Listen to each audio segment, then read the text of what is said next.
Good to see you. I think it's For me, from Mankato.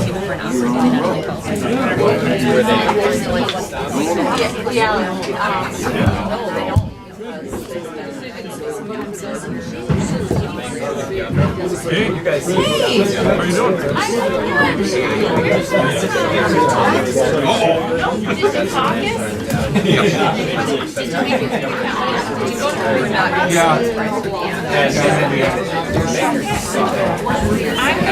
you. She's taking it out. Trying to figure out. And now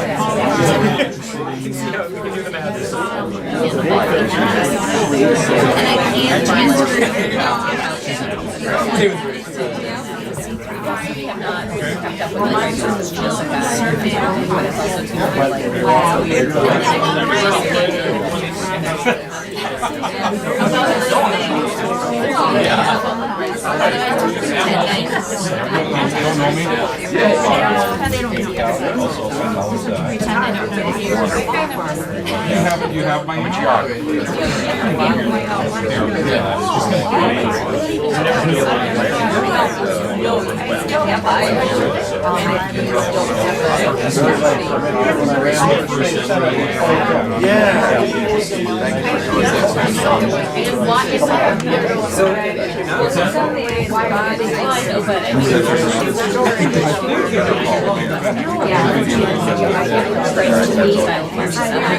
It's hard when you're in the middle of it. Different avenues.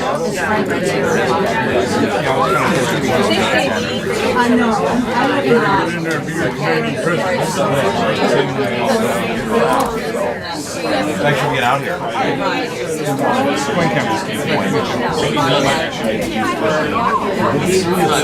I love this space. Hi, Spencer. Anytime, it's been. How are you? Yeah, we got in a car accident. Hey, good to see you. Thanks for coming out. 35 people are I was comparing it last year. And then was saying they ran out of chairs last year.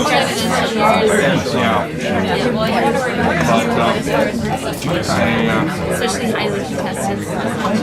No, that one was. So 2008.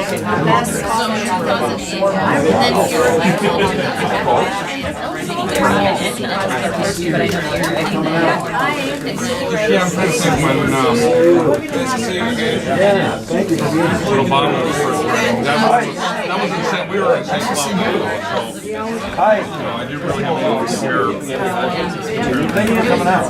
This is coming. It was, they filled the middle school up there with people, so, and that's, I was expecting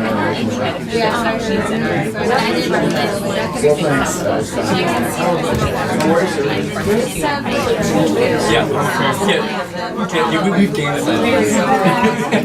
Where the heck is he going to be able to stand where half the people can even see him, much less hear him?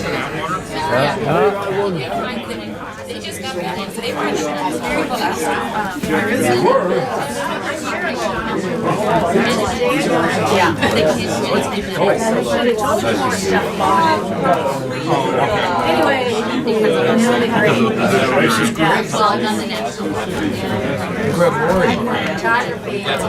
Can we go? This is the best spot? Well, wherever you're comfortable, I've got a loud voice.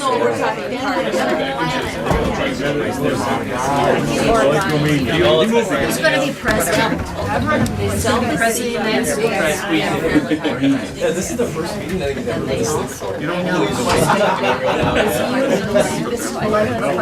He's a pride. Is he? I'm a problem. I tried so hard to not be a problem. Well, I'm trying to bump in you. You're good. How are you? Yes, thank you. Thank you. Well, I think you said you need to come up there last weekend, and I said next week we'll be there. So, thank you. Hey, David. Dinner places where. Well, good evening, everyone. First of all, thank you. Thank you for taking times out of your busy lives.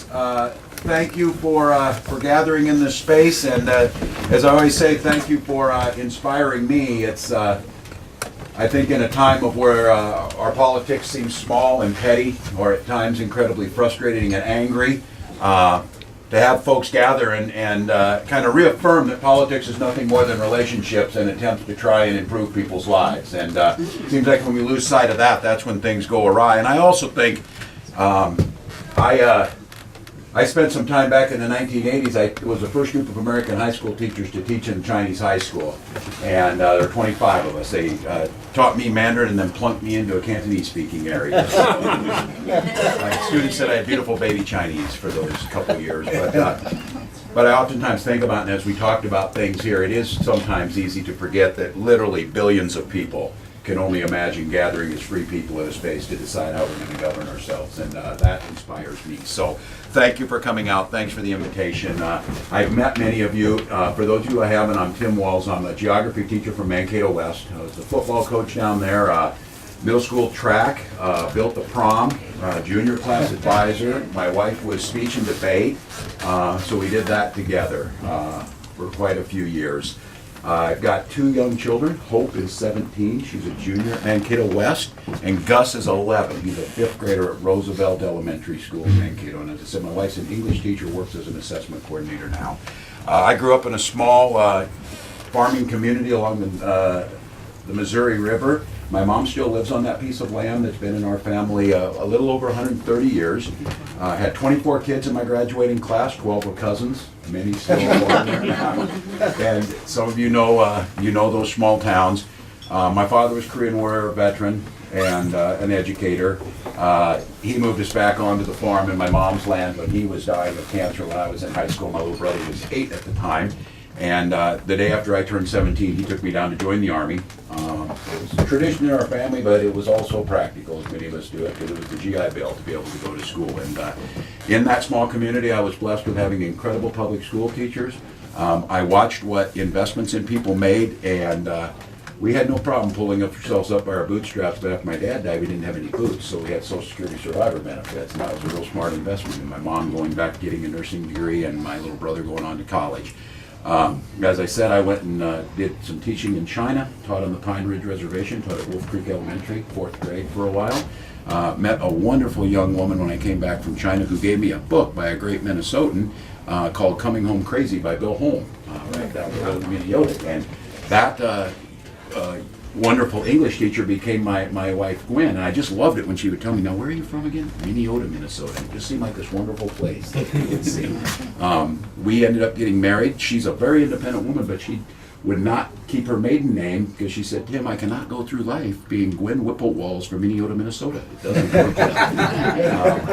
But both of us as young teachers decided where did we want to start our family. It was very clear to us that we wanted to do it in Minnesota, a place that valued education. We were educators at heart. Our family was full of educators.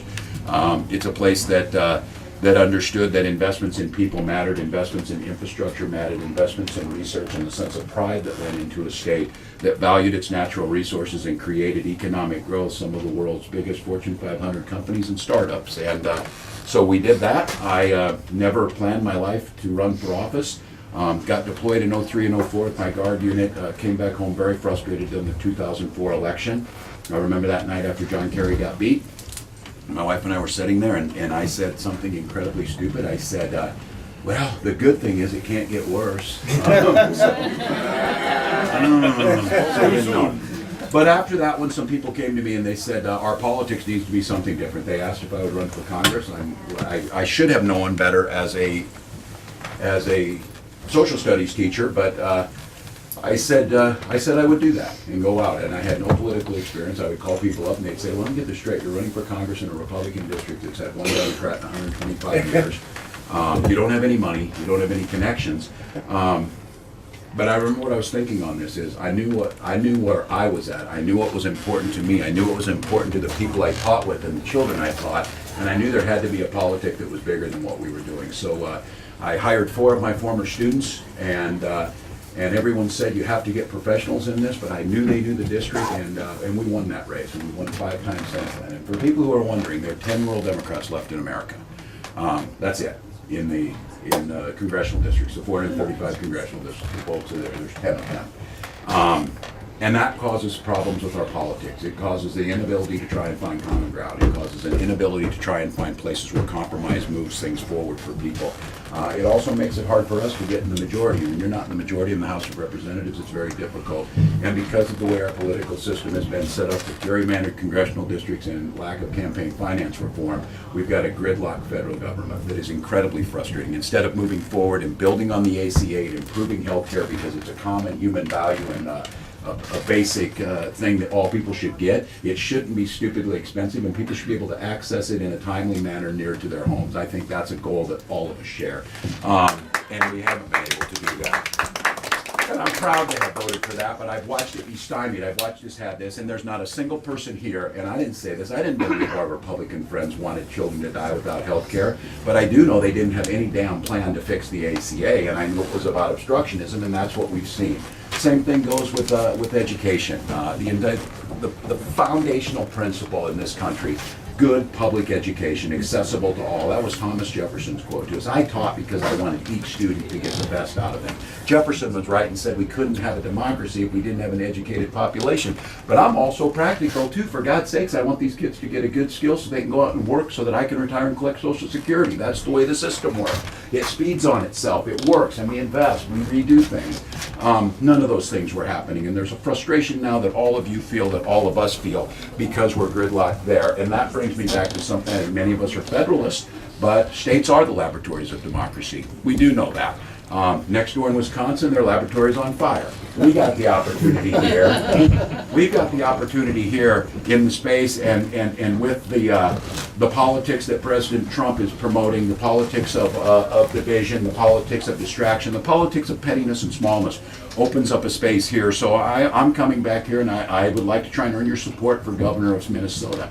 I believe in this state. I believe the opportunities here are incredible. I believe that our foundational principles are still solid in education, and I'm incredibly proud that we do an incredible job of educating folks in this state. Unless, of course, you're a child of color, then we do a terrible job at it. And we can admit that. We know that we need to do that, and we need to bring those people to the table that can make a difference in that. We know we can create job opportunities, and we know the false choices between economic growth and environmental stewardship. We can do that in Minnesota. We can find that place that's in the middle, and we can do those things in a manner that is joyful. And so my running mate, Peggy Flanagan, an incredibly powerful, charismatic state legislator from St. Louis Park, a mom of a beautiful little 5-year-old, the former executive director of the Children's Defense Fund, and one of the youngest people to serve on the Minneapolis School Board, is an incredible partner in this, and that's how we want to do it. She also is going to have the distinction when we win this race, and next January when they swear her in, she will become the highest elected Native American woman in American history to serve in office. She's a proud daughter of the White Earth Nation of Ojibwe. So my time in Congress, and I would like to think, has been focused on finding solutions. This summer, the New York Times said, you want to know how Congress is supposed to work? Look at the VA committee. Someone said, well, how hard could it be, on the VA committee? Everybody likes veterans. I said, yeah, everybody likes children, and we couldn't get them health care. Everybody likes children, and we can't get an education bill that works for all of them. So it's not that easy, but it's still predicated on we have common values and common goals. And I want to do that in Minnesota. I want to build teams like we did. I want to build teams and surround this state and bring the people in who can make a difference.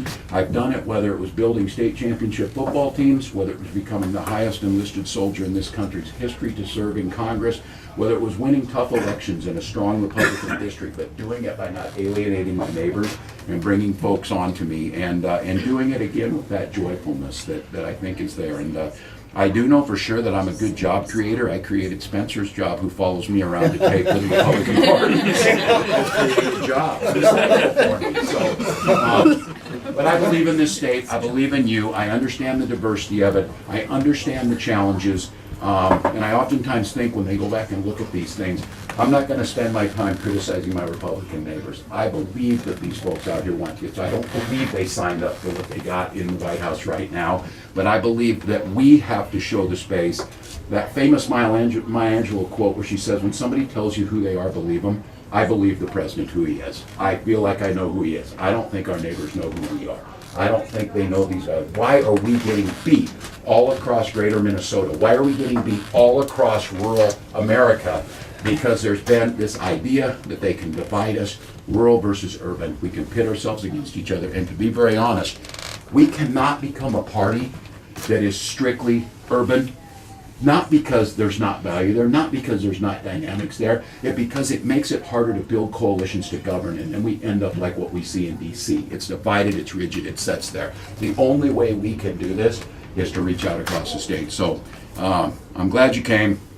I'm appreciative of your spirit and hopefulness of this. And again, I think this was so powerful to me. I was at the Women's March last year, the day after the inauguration, and I tell people, just if you want to know, I was on that platform both days. The Women's March was bigger, just so you know. But I was next to a woman who said, she looked at me and we're walking, and maybe some of you were there or you were hearing this. It was a powerful moment. It was about what we could do. It wasn't about anger, and it wasn't focused just at the frustration of what had happened in the election. It was focused on how do we renew our politics, and there were all kinds of different messages going on. And this woman said, I cannot believe I'm out here fighting for this crap again 50 years later. Yes. And then she turned to me and she said, and it's as much a privilege now as it was then, with a big smile on her face. And I think that idea, if not us, who? If not an optimism that's there, if we want to try and do the politics of division, if we want to find a pettiness amongst what we're doing, there's a market for that. It's out there. But I simply believe this, and this my fourth grade teacher in me knows this. I do know that fear is a really great short-term motivator, but it doesn't change behaviors. It does inspire people to aspirationally where they want to be. And our politics right now is based on fear of the other, based on fear of the unknown, based on fear of a world that's changing. We naturally, as progressives, I would say, we embrace that. We know that that's where the beauty lies, that's where the opportunity lies. So Peggy and I'd like to earn your support for this. We've said we were going to build the largest grassroots campaign ever run for governor. It's never happened. Democrats have never won 3 gubernatorial terms in a row. It's been 50 years since our endorsed candidate, who wasn't even incumbent, won the governor's office. You're not going to do it with wishful thinking. If it were about having facts and better plans, we'd win every damn election. We don't. Because we don't appeal to where people are at. We're not talking where their heart is, and they quite honestly don't believe we're on their side. We're going to have the resources to win this race. We raised more resources in an off year of a gubernatorial race than it's ever been raised before. And I say that telling you, trust me, campaign finance reform needs to happen, but I am not going to apologize when a cab driver, a Vietnam veteran in Mankato, when Eric saves his tips and gives him this campaign because he says, I believe that we need better public school education. We need to go get that done. So Peggy and I pledged to do that. We're following through with it. We're proud, and I want to thank all of you. We won the straw poll here. We won 7 of the 8 counties, and we won the largest margin in a straw poll in decades in Minnesota. And I think that's a testament to the optimism that's out there. So thank you. And Nancy Larson would be glad to answer any questions you have. So.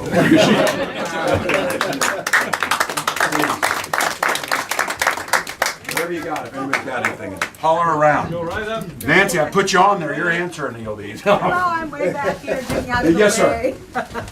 Now, you've been in the legislature for 12 years, Yes. but I suppose the skill set for a executive office is quite different. How do you see it?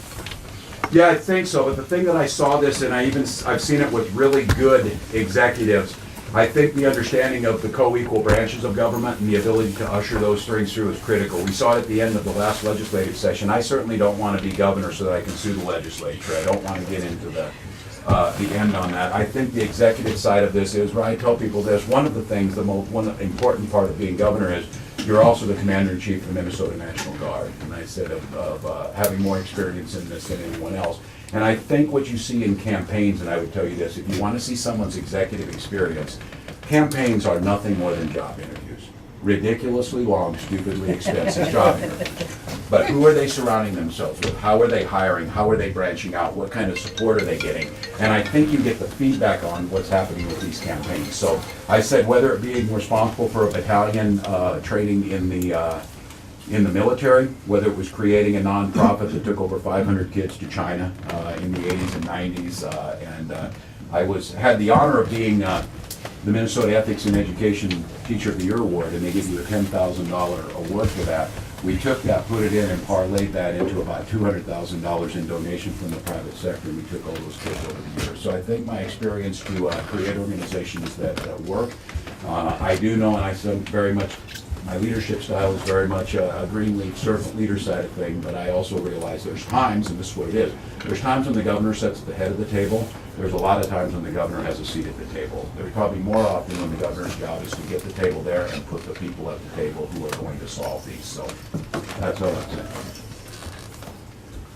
Yes? So, I want to correct a little bit of what you said. I've been at both women's marches in DC, and I would say I was optimistically angry. So I am kind of angry. I'm going to own it. Yeah. It's hard as a woman not to be angry lately, but anyway, my real question is that I've done everything I can. I got a plan on the ACA. We were only had one choice of companies out here in Canyon County. That's right.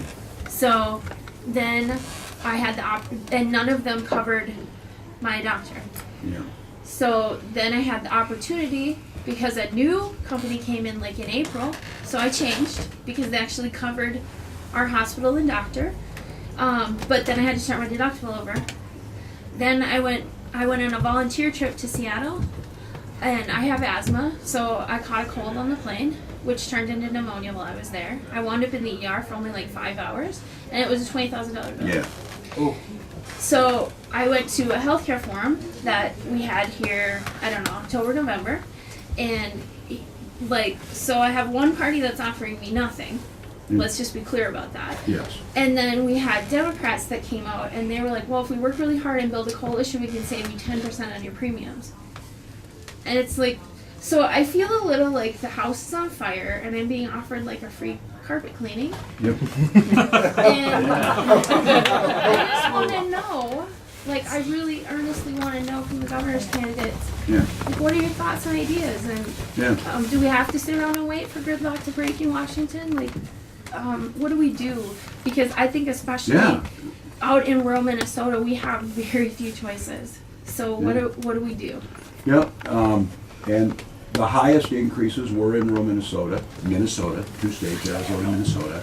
Very southeast corner, the same exact thing. First of all, we start out with that common core principle. Healthcare is a basic human right. And you are very clear on this. If there were a gubernatorial forum with Republicans, they will not say it. They will not say it. With that being the place, this is going to be up to us. Without majorities to be able to do this, it's very difficult. The ACA was a great first step, and we negotiated somewhat with ourselves getting rid of the public option. What we need to do here, and I've said this, there are Democratic candidates, all of us, I think all of us recognize getting to a place where we take out the middleman of insurance companies, we work on the front end to drive down costs, we work on preventative care, and all those things are going to be important. None of that does you anything. So on the first times we get there, and what Peggy and I want to do, we want to make sure you get the option no matter what to buy into Minnesota Care, to reduce those premiums down, to get you in, to be able to care for that. That is what we need to focus on. I don't disagree with anyone who says we need to focus, if it's single payer, whatever name you want to give it. I've worked with a great zero payer program in the VA where you do it. So if we want to give it a name, but it's almost, if you want to go in front of Democratic people right now, you say single payer and get cheers. State of California has supermajorities in both houses and Democratic governors, same as Vermont, and they can't get it done. We're going to have to glide path to it, and the first thing is to triage and make sure our neighbors who are not on this. For the most part, employer plans did stabilize. Don't let the Republicans, all of a sudden there was this beautiful world in 2006 when things were great, when 25 million people were without insurance, rights were going up at 30% per year or whatever, and this idea that the market's going to have an invisible hand and fix it. So my word to you as this governor, our first concern, Peggy and I, is to address the people in the individual market in Minnesota, and we think the quickest, surest way to do that, and the way that can drive that down and the numbers matches, is to allow that Minnesota Care buy-in. Let you get in right away on that. Then what we need to start doing in this state is decide how we're going to craft healthcare differently. We have an incredible opportunity here on the front end of things. This is decades long, but there's been programs like the Heart of New Ulm. New Ulm had a really high heart attack and heart disease. It was clustered there. Now some of you are saying, oh, imagine that with a bunch of Germans eating brats, beer, and all that. Like me, people say, Minnesotans have highest life expectancy and all that. And I said, it's not because all of us are Scandinavian warriors. It's smart things were done there. They're invested on the front end. We in Minnesota need to start thinking about that. How are we going to take the healthcare piece on the front end? How are we going to contain costs on that? How are we going to make sure? Because this is a real challenge when your hospitals start closing. Trust me, down in my neck of the woods, when the Mayo Clinic starts to consolidate things from Albert Lee to Austin, that is something that's going to continue on. But looking right at you, my first commitment is, and I will not go down that road, we have to set that aspirational place where we're going to get everybody on, we're going to cut out the waste, we're going to focus on front end reduction of costs and wellness training. That doesn't do you a damn bit of good. So my commitment to you is getting you on Minnesota Care, bringing those premiums down, somehow allowing with our farmers to buy co-ops and broaderness in there. There are solutions out there. Yeah, there was 2 farmers there. They were paying $3,000 a month. It's unsustainable, and that was going to happen before. It was going to happen to all of us, and I don't shy away. The Republicans don't want to count on a video on this. I said the ACA really helped stabilize some of the prices. It brought 23 million people onto this, but it failed in some areas. And like, oh, Tim Walz flip-flop. He said the ACA was great. No, this is how adults talk. Not everything worked the right way, and we need to come back on this. I simply think it's unacceptable when it comes to healthcare, when it comes to education, when it comes to some of those basic things. I think it's unacceptable to leave our neighbors behind. I think inequity among school funding, if one school has the ability to build turf fields with domes on it and another can't get a bonding done to get the roof done, that hurts all of us. It weakens our economic strength, it does all that. So our commitment to you is to get you on that. That's the option. We should have kept the public option in the ACA because we negotiated away the public option for 0 Republican votes. So I do think, and again, that's not a critique of President Obama or that, it was the way this situation went. I still hold out hope that our Republican neighbors understand this, because this thing knows that there are Republicans without health care. Those farmers may have been Republicans, and they know this has to be fixed. So we need to bring them in, create these broader markets, figure out how to do it. But this issue of delivery of rural care is going to be a real challenge. And I don't want to give anybody false hope on this. Minnesota can innovate, Minnesota can do some things, but without the federal government's investment in Medicare and Medicaid, it's going to be very difficult. And make no mistake about it, when that budget was passed and the deficit skyrocket, they're going to have to come back and find savings, and there's only a couple places you can do that: Social Security, Medicare, Medicaid, and the VA. That's 70% of the spending, so that's where they have to come to. So our job is to protect that too. Tim, you want to check with this group back here? Yeah, sorry. If there's anybody there that needs, wants the question answered, or just to say hi. Some of these people came in late, so they haven't. I like the space though. Yes, ma'am. Another really tough issue, on all of our minds is the tragedy in Florida. Yeah. What are your thoughts about Minnesota and how Minnesota can deal with the issue of guns moving ahead? Yeah, and this one, and again, I tell people not that I think you care, but we're all products of our past. I did grow up in that small town. I did, and I'm not saying this as a Norman Rockwell that things are fine. It just says something about me. I was one of those people of a certain age where we did take our shotguns to school because we went out after football practice and went. Some of the fondest memories I have are Saturday mornings after Friday night football games with that. There is a piece of the culture that made sense. With that being said, and I spent 24 years in the military, I do believe you have a constitutional right to own firearms, but I have never believed that this is acceptable here, that there aren't things that we can do. My position, and I know, and we can, I'll certainly take ownership on this, that I'm not going to shy away from, that I supported that right. I've come from that. I've represented a rural area. But the world's changed, and so have I. It's no longer that world on that. So I've said one of the things is doing universal background checks. And people said, well, this kid did a background check. Yes, I'm not telling you it's going to fix everything, but we should do that. We should be doing research into why this happens. Being stopped from being able to do that, and I have voted for those research dollars. I don't know what it is about America that's different in this. I don't know. And again, certainly if, this idea that, it's not guns alone. Well, if you had more banana peels thrown over the ground, more people would slip. That would happen. There's other variables in that, but here in Minnesota, we can do that research whether the federal government doesn't or not. We can start doing things that look at how do we get protection orders going the right way, valuing people's civil liberties and due process rights, but if families and law enforcement and the individuals think it's time to remove those or to give a pause on that, we can do some of those things. And then I came up and said yesterday, this is a hard lift and these things happen. These weapons of war, assault weapon, and I know these as well as anybody. I've been around them a quarter century. I know people I know who have them.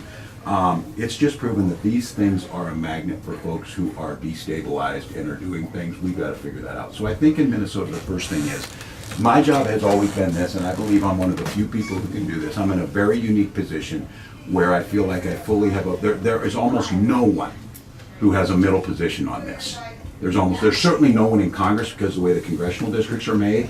There's no one that is trying to find where that's at. And I think in Minnesota, the ability to bring in responsible gun owners to this discussion, to have them there and say, you know what, we've got to stop this. Because many of these folks out there, I said, if that old adage that, well, they just vote against you because they're worried Democrats are going to take their guns. They're not worried Democrats are going to take their guns. They're tired of being blamed for these tragedies because their hearts break too. And I think now is the time to step into that space. And that's what I said. I'm no longer running for Congress. I'm asking to be the governor of Minnesota, and I possess a unique space in this discussion. It's going to be about getting the social permit to do something about it. It's not just as simple as passing the laws. It's not just as simple as building the coalition to do it. There's going to be a part of it. But it's about this commonality that's in here. Again, I cannot believe if you're an NRA member living in Willmar or Mankato, I know for a fact their hearts are breaking and they don't want these things to happen again. We need to create a space, and that's my job, to bring folks in and say, here in Minnesota, we're going to make it difficult to get a hold of these things. We're going to do these right. And I would like to say this as someone, my area of expertise in Congress is mental health, specifically focused on veterans. And I do want to address an issue on this because this is how we get into trouble on this issue. There was a vote a few years ago that if you get a fiduciary, meaning you're receiving veterans benefits, and the VA, Veterans Benefit Administration, assigns you a fiduciary. They may do that for many reasons. They may do it because you're going in and having a prosthetic put in and you're going to not be able to pay your bills for a month or so. They may do it because you're going through a divorce and they're worried what's happening to the money. They may do it because you are proving that you can't pay your bills or you're unstable in being able to do that. But this was put into place that said when they did that, they automatically took your Second Amendment rights. And what we found out was, from VFW, DAV, American Legion, all these mental health groups, was that rule was discouraging veterans from getting help, and it was leading to suicide. It was leading to things that happened there. So the vote was to allow them to go in front of a judge and have their constitutional right adjudicated in a due process manner, to make sure that if we said to somebody, hey, if you're having some issues here, and we may have to give you a fiduciary, we're not taking away your rights. We're not saying this, we're saying go in and get the help. And so I voted for that. The ACLU supported it, the VFW supported it and all that, and the NRA scored it. And so now, people who are criticizing me are saying, Tim Walz wants to put weapons in the hands of mentally unstable people. Well, here's the thing, there may be many, many reasons, and I encourage you, if you're gonna vote for someone else, do that. But if you truly believe that that's where I was at, you wouldn't even be here to consider thinking about this. And I think that's how we change this narrative. What I don't want, and I watch people do this, yes, there's multiple factors in this. Yes, mental health treatment is a piece of this.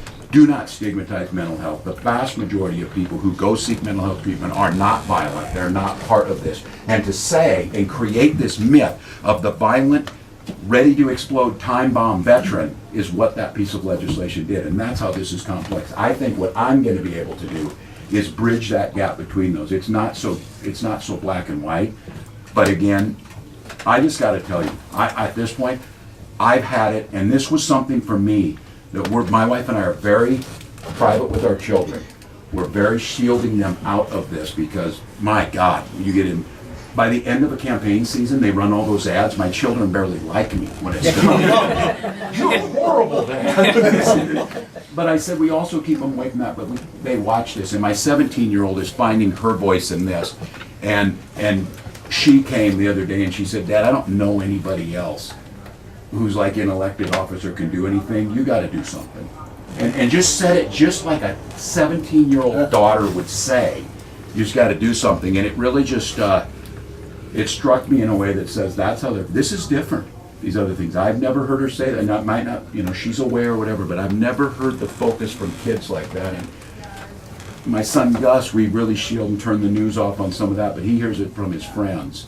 And there's an uneasiness amongst our children that is not acceptable, cannot happen. So I'm glad to step right into the middle of that. I certainly think it's fair criticism, especially from Democrats. I have received help from the NRA in the past. What I tell people is it's not so much the help I received.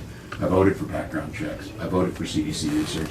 I voted against silencers. I voted against reciprocity in conceal and carry and some of those things. But I am a rare animal. I am a gun-owning Democrat in a rural district who also knows that we have to stop this and is willing to say so. So I think, again, that's a unique place for me to be to try and find a solution. What do you think about getting rid of the soft targets by having certain teachers getting trained on how to react to the active shooters, and then they can conceal and carry, so there's first responders right in the schools so that they can stop the threat within a few minutes before the cops can get there. I understand the logic behind this. I'm not supportive of it. I think we changed the culture of schools. I think there's been some good research on this, that the more we've done in response to these things, the more we've actually encouraged an atmosphere of tension and things in the schools. I got to be honest with you. I'm a realist, and I understand the world's changing. I don't want to live in a world where, as a teacher of geography and social studies, that I'm armed and want to do that. And I feel like I'm better prepared for this than anybody. I don't think here's what I think. In this space and what we're doing right now, I think a respectful discussion of all sides of the issues and suggestions that are being brought up is warranted. And I say that because I have to take my breath and calm down, because on that veterans mental health piece, when people use that as a political attack, and granted, I will take political attacks on me that are warranted, the political attack on that one is dangerous to people, and that's what I say. But I'm willing to talk about it, but I think suggestions that come up have to be done and have to be looked at. And someone made the suggestion to me, and I think it kind of goes to the same thinking on me. They talked about metal detectors at schools. I'm very much, and I have to be clear on this, I'm very much a civil libertarian on your personal rights. I don't think it's my business to get into your business. I think there's things that government does, and the things that you do at your home is different. I remember when the discussion of cameras in our schools came up, I was hesitant about that, the idea of the intrusion of student privacy and things that happen, because I think we fundamentally change our society. And I get it that, in DC you used to be able to walk right into the Capitol. That doesn't happen anymore. You got all the stops and all that. That may be a reality. We may need to go on some of those, but I would argue for all of us, and I think this goes to anything, if I could segue to some of these things. These old adages are around for a reason. An ounce of prevention is worth a pound of cure. Get to the front end. Get to the stuff that's happening there. Instead of cleaning up impaired waters, keep them clean in the first place. Those kind of things. It's cheaper and makes more sense. And on this one, how do we get to that front end? And I don't want to sell something that I think all of us know is going to be hard. And again, when people say, well, I don't think background checks would prevent anything. Here's what I'm pretty sure, though, is not doing anything different is not going to work. And if that would happen to prevent one, it's worth it. If it would slow it down, it's worth it. And I think, again, I understand this balance. Where does that impinge your rights? Just like so many things. You may be skillful race car driver, capable of driving 120 miles an hour. We don't allow you to do it on the highways because it endangers others. Not because we don't necessarily believe you can do it. Not because maybe you could make an argument that that's impinging upon your freedoms. But it is about living in civilized societies, finding that middle ground. So, I got a question. How would you fight federal immigration policies? I have family who are undocumented. I know kids that are under DACA that the Republicans are going to screw. They don't care about them. And there's people in this community that also just lost their protective status from South America. How would you fight against policies that are going to screw them? Yeah. Well, what I'm doing in Congress, and I think, again, I want to be clear, I think all of us as progressives need to recognize it's okay. I know I'm preaching to the choir. What I'd really like to preach is us to preach further out, for us to take our message out. This is the real key. Make it politically untenable to take a position that it's somehow okay and predicated on law and order, that a young woman who I ran into working in cell block C at Stillwater as a corrections officer, tough job, doing several things for us, keeping society safe, and an attitude of working towards rehabilitation to the 95% of those folks in Stillwater who are going to be our neighbors someday. These are talented people doing important, hard work. And I was out there visiting, and I said, what do you need me to know? He said, is it about your contract? Do you have the right equipment? Do you have the right training? She said, well, all those things we can work on, she said, but I was brought here when I was 18 months old, and I'd just like to continue to do my job here. How can we not message to our neighbors how ridiculously stupid and unfair it is to take a well-trained corrections officer or nurse or mother or whatever it would be and make the case there? And then what I say is, and I understand where people come from on this, it's the law and order. We'll come here the right way. We need to tell people there is no line to get into. That's why we need comprehensive immigration reform. And so I think what it is whether it's congressman and on the votes we take, or whether it's governor, making the case to people. And I have to be clear too, I don't think we should be flippant with our neighbors, who I believe hearts are good on this, but they want to make sure the people coming here are safe. I think we should do everything in our power to reassure them that's true, to make sure it's safe. And I don't think we say, oh, you're racist or you're not. No, they're not.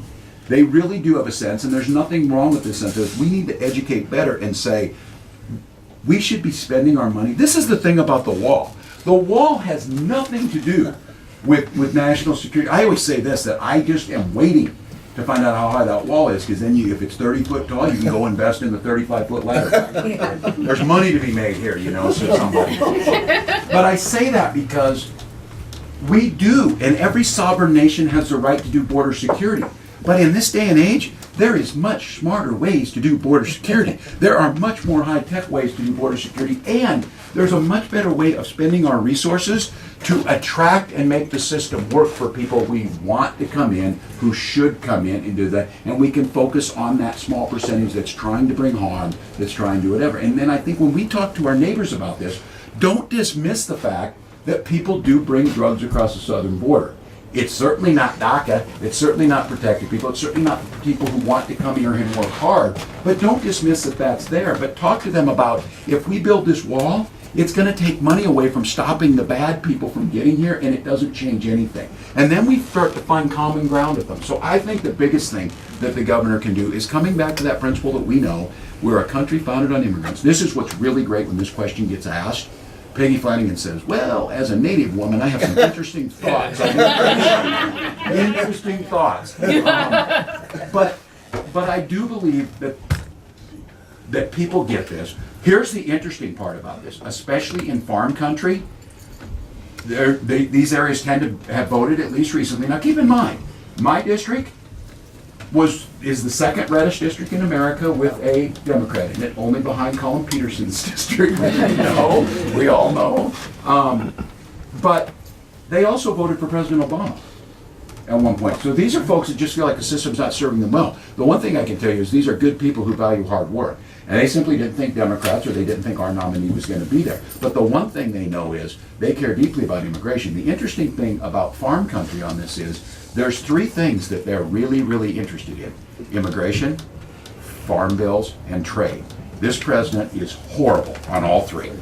Horrible. And their patience is running out on this, and you know that here. So in answer to your question, I think it's being someone who stands in the breach, talks about the values that we have, don't dishonor people's concern and our sovereign right to control immigration, but sell this better of what comprehensive immigration reform looks like. Comprehensive immigration reform is making a path to get here, following the rules, and having people come here. And we have to push back on this and not allow them to change the language on this. We're a country that really, really values children with their parents, things like that. The idea of, and the president flat out, I know this is going to surprise you, told an untruth in the State of the Union. You can't bring distant relatives here through family unification. That is factually false. We shouldn't get pushed in a position where we're somehow defensive about if someone's here as an immigrant and they want to bring their parents or they want to bring their sibling here. That's something that strengthens it. Strong family. Here's the thing. Why don't we talk more about family values? Because we actually do. And I always say this as your elected representative, whether it's a congressman or if I should be given the privilege of being your governor, you dang sure don't need me to give you a sermon, but you better hope I live one, or at least attempt to live one. And I think that's part of it, of saying that about that this is valuable. They'll hear it. They know if you're being authentic about this. We should be proud that we're reunifying families. Don't allow them to call it chain migration, something like that. That's untrue. That's not what it is. And so that's what I think the governor can do. Okay. Tim? Yes. Much of the Kandiyohi County area and more of rural Minnesota would be considered to be a food desert, Yes. where they have little access to fresh, locally grown vegetables and other foods. With the recent proposal of this ration program that the president would like to put on Blue people, Apron. yes, with Blue Apron for poor people. Yeah. Do you and Peggy have any plans to address food access in Minnesota? Yeah, and this is an area where I've been on the Ag Committee. I've worked on this issue for 2 farm bills, and we're working on the 3rd one. One of the things is making sure we're not disincentivizing creative, smaller, organics, different ways of doing things. That's something that's growing now. Minnesota, in my 1st congressional district, Organic Valley is the largest co-op that's down there doing that, and that opened up possibility. But understanding, and this is where we win people over in rural areas, and I'm convinced I actually did really well near Trimont, down by Truman. Very, very conservative area, and I dang near won down there, because here's the deal. We work with USDA Rural Development, we work with the state, we work with the community, and they lost their grocery store. And we brought it in through that, created the city center grocery store, and what people knew is that's an aging community. If you lose your grocery store, we end up losing those seniors who move somewhere else who can't be there. So there are things that we can do to incentivize to making sure they're there, making sure we do the field to store type of things, making sure we're not disincentivizing, use the Department of Agriculture and Growth, and something that I think for many of us, we know this, the value added in these activities, real money from the land, mining or farming. You make money, but it's pretty intensive. Where you make more money is you refine those products or sell them. I've got a neighbor who absolutely is the epitome of doing this. Dan and Angie Bastian were 2 teachers in Mankato, an English and a Spanish teacher.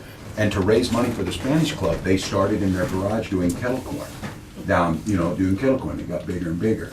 You might recognize the name, Angie's Boom Chicka Pop. They just sold for $280 million. 3 doors down, my wife was like, why didn't you go down and help them? I did, but they just gave me the food, not them. But it was this idea of that value added, and we don't grow a lot of popcorn, but we other things on this, that value added that gets there, and the state can be the incubator in this. And this is where I think we bridge the gap with people. None of us in this room believe that government is the solution to everything, but I guarantee you that the people in Trimont know without government there's no grocery store. Now, granted, without the private sector investing back in it, there's no grocery store either. It's that hybrid piece of that. And I think us, as a state, in building those coalitions, it's strong. But this food desert thing is a big deal. And actually, this is another ironic story too. Quick Trip, which is centered in Janesville, Wisconsin. People are wondering this. I'm the only Democrat that they support and gave support to. I didn't go look, but this is another of those, if you take money in campaigns or whatever, and I'm sure somebody will hit me on this. You took money from that group and they're Republicans. They supported President Trump. No, they supported me because they heard me in a farm bill hearing talk about food deserts in my area and that people couldn't use supplemental nutrition programs to buy eggs, milk, bananas at Quick Trip, and Quick Trip in our neck of the woods is the grocery store. They're providing that. That's what works. And you were shutting those people out of being able to do this. So I gave this impassioned speech. Why can't we use, and we all know it's because apparently everybody who uses SNAP, when they walk in, there's going to go buy beer or whatever, that's what they do. No, they walk in and buy food for their children. And they got nowhere else to walk into except for that Quick Trip. And to be honest with you, milk, potatoes, and this isn't a commercial for them, I'm just telling you it's true, is cheaper.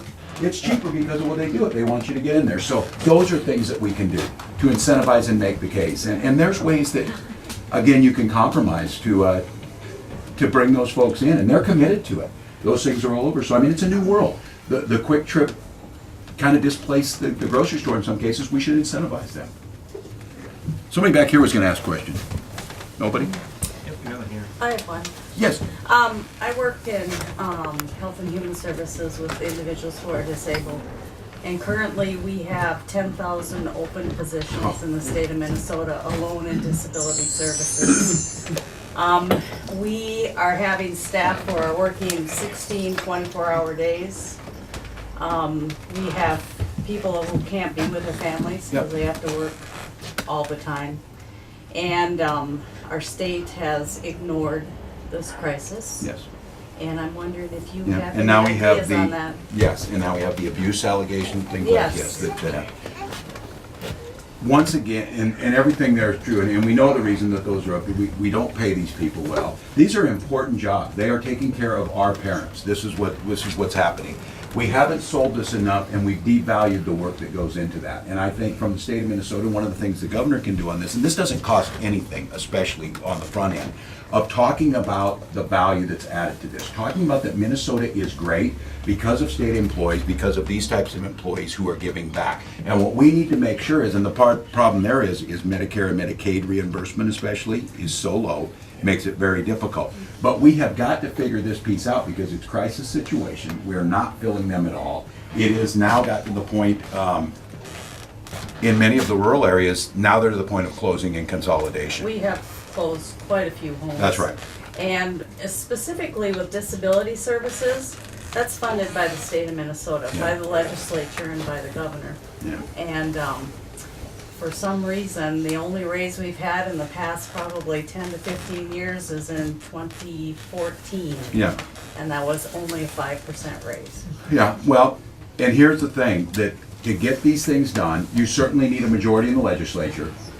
The way that you get these things done is by building that coalition outside. I think we take, and I tell you this, I think we take this for granted, of getting the will of the people to get involved in this. This drumbeat for so long is government is so big, government is overfunded. And my favorite line is, government can't do anything right, and then the Republicans, get elected and prove it. Do it on this. But that's a narrative that went out there. It's a narrative that builds on itself, and it's a narrative when you go talk to people. So we have several situations happen. I'm up yesterday at the Capitol, and there's a rally by the professional employees, by MAPE is rallying there. The legislature negotiated the contract. It fit in the budget. They appropriated the money. It was all done. All they had to do was sign off on it, and they chose not to because they said it was too generous. It was 2 and 2.1. Inflation this year is just a little less than 2.1. So they got contracts that were negotiated, debated, voted on, paid for, kept pace with inflation to keep the people who do all these professional jobs that fall into this. And they did it yesterday as a political thing. They're holding it up and not getting it. And if I could segue it over to changing the narrative on the value of work and the value that's going on, we had the Electrolux factory is closing in St. Cloud. Some of you heard this. 900 union jobs that are out there with the machinists. And you know this is true, and you know what happens here. I met with a bunch of them the other day, and I said the part that breaks your heart on this is a whole bunch of people up there making less money and looking for work, when they're sitting around talking to one another, are happy that those union jobs went away. That's the situation we've created in this country. We've created a situation of this, instead of aspiring to pull everybody up to a job that pays a living wage, a job that provides benefits, a job that has a defined benefit pension plan, now all of a sudden that's like too generous. This has been going on for 40 years. We have not yet figured this out to push back on this. You're caught in this. The argument, and you know what has to be done is, the governor and the legislator have to have the will to fund this accordingly, and the way they're going to be able to do that is taking it to the public and saying, are you comfortable with your tax dollars funding these people who take care of our parents or our children with disabilities in a manner that is professional and with dignity, and making sure that we can keep and retain them? Because here's the thing, I'm telling you, this is that laboratory in Wisconsin next door. When they passed Act 10 and they broke and went for right to work, because that's what they wanted, Here's what happened to the schools. At that time when you had equity in schools, in rural Wisconsin, the average length of experience in those schools was just about 10 years. It has now gone down to 4 years. Everyone knows exactly what happened. Those teachers scattered and it became a bidding war. Okay, if you believe in the free market, that's fine. That's the free market. Milwaukee can build more, bid more. They're going to pull people out of Janesville. They're going to pull people out of La Crosse or whatever. Well, what ended up happening was you destabilize the school system. There's no stability. These teachers that used to be pillars in a community now are free agents moving all over. And when you lost all of that experience, test scores have gone down in those communities and they've saved no money. So it's a philosophy that the market, and I am a market guy. Markets do wonderful things. But what I know about this is markets are amoral. They do not care what's happening. They do not care of how do you, well, we don't have enough people caring for our seniors. If you're a market-based person, you'd say, well, that's just what happened. There you go. We don't believe that. So my commitment to you is making the case on a broader case. Every candidate for governor, certainly every Democratic for governor, is going to tell you we're going to fully fund, forecast, and fund these things. It's not good enough just to say you're going to do it. That's great. How are you going to go get the public will to do it? Because that's what this is all about. This is about building the public will to get to your side. It goes back to my case again. These campaigns are job interviews. If you can't get people to support your campaign, how in the hell are you going to get Republicans to fund health care in this? You can't do that. That is simply functional democracy. Yeah, I just have one statement to make. You're talking about as a governor, Yes. what you would do. But I think sometimes we forget. I mean, there's all these other races trying to get the Democrats voted in the Senate and as representatives, so that you have somebody to work with. That's right. Critically and so, important. If you have all the Republicans, you're not going to be able to accomplish as much as you would want to. That's right. And I think people think, if we can just get out and vote, it's gotten to the point where it's past getting out to vote. I mean, everybody has to go out and actively do something to try to get that person elected. I think so. No, I couldn't agree more. It is a numbers game. We see it, and I've seen this in my races. It is simply that. It is a numbers game. We can win in these places. I'm making the case. People don't vote for me because I'm in a rural area. Vote for me because I believe I can build coalitions to solve things, but I can win in those areas. I can go through that VFW club in Sleepy Eye and bring people on, because if we don't start winning in those places, it's going to be very difficult to get things done. I got to be clear. I'll do the best I can in any circumstance, but to be able to have a Democratic House, you saw what happened. When we had it, it worked much better. When we lost it, you see the take back. And again, just to be absolutely clear, this is not about disagreeing with Republicans because they're Republicans. It's disagreeing with them because they're wrong. And that is a big difference. If their policies made a difference and we have the facts, and again, amongst this room, and it needs to go far and wide, if we are ever again labeled as tax and spend deficit people after that tax debacle they passed, those are done. $1 trillion, I mean, these things are real that they're shooting it up. President Obama inherited that mess and then brought deficits down almost to $100 billion a year, which was incredible. Remember, we were bleeding 800 to 900,000 jobs and all those things. They're very good at rewriting this history. We sometimes, again, think that facts are good enough. I'm telling you this, we got to get folks out to the polls. We got to inspire them to something better. We have to let them believe that they have a say in this, and then we can get something done. Because again, thank God for Governor Dayton. And he oftentimes talked about this. Governor Dayton played hockey. He was a goalie. I played football, and I want to go on offense. I'm not interested in playing defense. I'm not interested in pushing back on this. I want to do something with it to change it. This is our time. What sets us apart? Are we going to fall like the other Midwestern states? Are we going to sink to mediocrity? Are we going to, it's not misplaced pride in this. Minnesota did things better. Minnesota ranks as the healthiest state, education-wise. For all of our awards, we're still doing many, many things well. As I tell people, we can solve these things. We're people who drive on water, for God's sakes. We're not afraid to get those things. We do that around here. Those are things that we have to inspire, that there's something different here. And that something different is the idea of being, I like the idea, and I didn't coin it, and you can disagree, but that whole Bold North thing, we can't change the weather here, and I'm not going to apologize for it. What I can tell you, if you come here to start a business, you're going to have the best educated employees. You're going to, and we need to make it, they all get health care that's affordable, so you're not worrying about that. What sense does it make if you can't get over pneumonia How are you gonna help the economy? What are we gonna do unless we, and this is why I ask all of you, when you're debating this issue of healthcare, you must start with that question. Is it a basic human right? If it is not, then I'm sorry, the answer to you is that I hope you get over it. Yep. That's what they're telling you. I simply refuse on a moral side of this, and even if I don't care morally on this, you're gonna cost me a lot more money sick than you are healthy. And I think we need to sell that better to people, and I don't know as Democrats if we do it well. So I emailed our current representative, and I got a response back that said it's gonna be a rough couple of years. Okay. You know, the only reason, the only way you can say that is when you personally have health care. Yeah. You know what I mean? I always talk about this with pensions. They're always going after pensions. So they're going after teachers' pensions, you know, because our pensions are funded well here. That's how they used it. That's how Scott Walker came in on the Trojan horse on pension reform. They want to go after that, and then you have to go to right to work and all that. They're coming after the teacher's pension. I have a pension for serving 24 years in the military. They came after that to privatize it to go to 401ks. I said, what's really amazing, the only pension they don't seem to be coming after is my congressional pension. Somebody said, you got all these pensions or whatever that they're coming after. Well, go after that one, for God's sakes. Again, I would leave you with this. It's not about demonizing. I'm proud, and it's an amazing thing. My neighbors went to the polls and selected a high school teacher to go to the United States Congress. That is both terrifying as hell and incredibly encouraging that they would do that.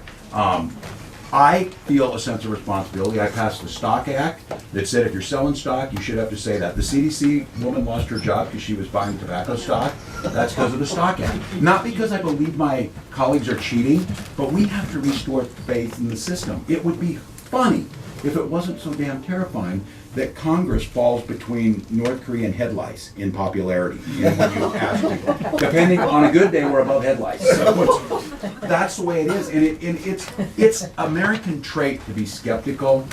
I think of governance. That's just a good pour the damn tea in the harbor type thing, which I think is great. But being cynical, and the president has made us cynical of the press. They've made us cynical of the banks. They've helped with that when they did what they did. Cynical of government, and what that does is it undermines basic civil society.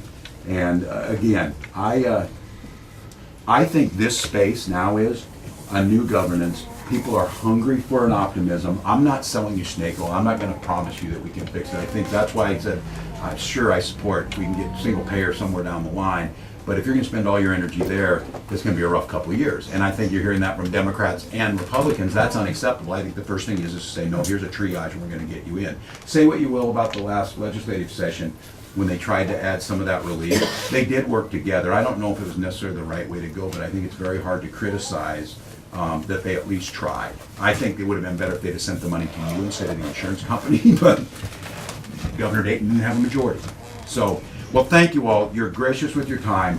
I hope you consider Peggy and I, our commitment, as I said, to every time I've asked for votes in the first district is, back to that, I will do the best I possibly can. I will try and reflect your work ethic and the dignity that you approach life with in the work that I've done. I think I've done that. I don't claim to be right all the time. I will try and do right every time. When we get it wrong, I will say so. And I think a good legislator is one that continues to grow and is not rigid in their positions and is willing to change if the situation in the community changes and the situation changes. So we'll work hard. We know we've got conventions coming up. We're caucusing for this. We'd love to have you in Rochester come June. Our intention is to get the DFL endorsement, be the first person since Wendy Anderson to get that and win the governor's office. Wow. That's how long it's been. Yes. And we are preparing to understand what's coming. Make no mistake about it, this race will be $40 or $50 million when it's done. We've got 2 Senate races with Senators Klobuchar and Smith. We have all of our congressional offices up, and we have the State House that's out there. And like I said again, it's hard work. It would be easy to stay home. You didn't do that. It would be easy to become cynical and just believe that both parties are the same. We are not. And again, like with this little one, I don't want to oversell it. There have been challenging times like 1861 in this country, but this is one of those that will be remembered historically. And I think, again, like that woman on the Women's March, it's a privilege to stand in this space. If not us, who? And when we look back on this, did we honor that idea of self-governance, that idea of community, that idea of a higher purpose? And I oftentimes say this, we should never be ashamed of wanting to have our strong communities. And I said, one person's socialism is another's neighborliness. And so I'm going to fall into the space where if I'm giving a little help to my neighbor, that's a good thing. If we're trying to do things with a little more compassion, that's a good thing. If we're using science, for God's sakes, to solve problems, we're probably in a pretty good spot. And that's what I'd like to do as your governor. So, thank you all.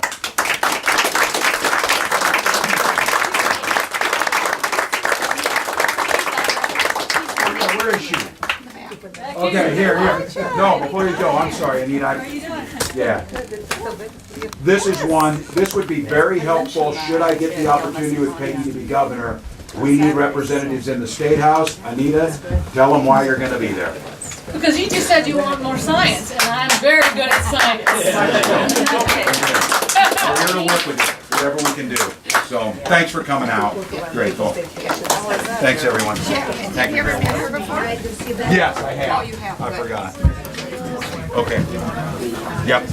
Thank you. Thank you. Come back again. Thank you. Grateful. Thank you. So my grandparents were from Louisiana and South France. Oh, nice. Big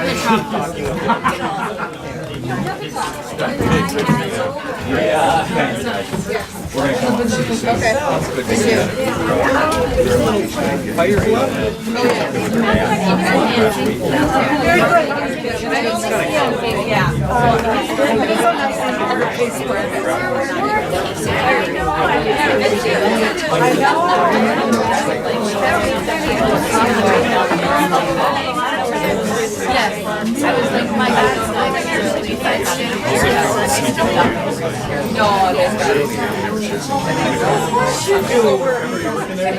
We are. I know.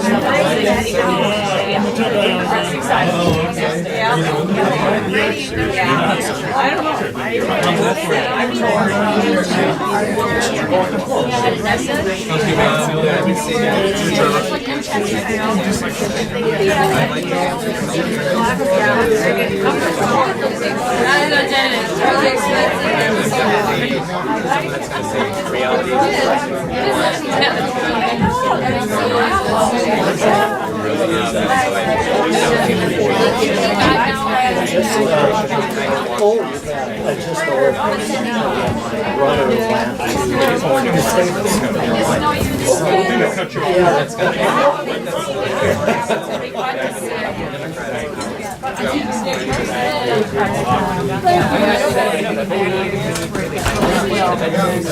Who do we leave our donation with? What? Who do we leave our donation with? Like Eric over here.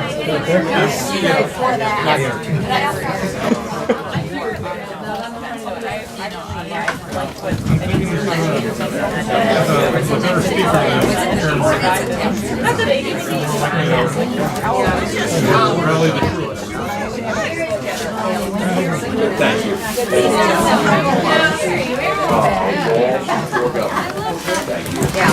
I'm grateful.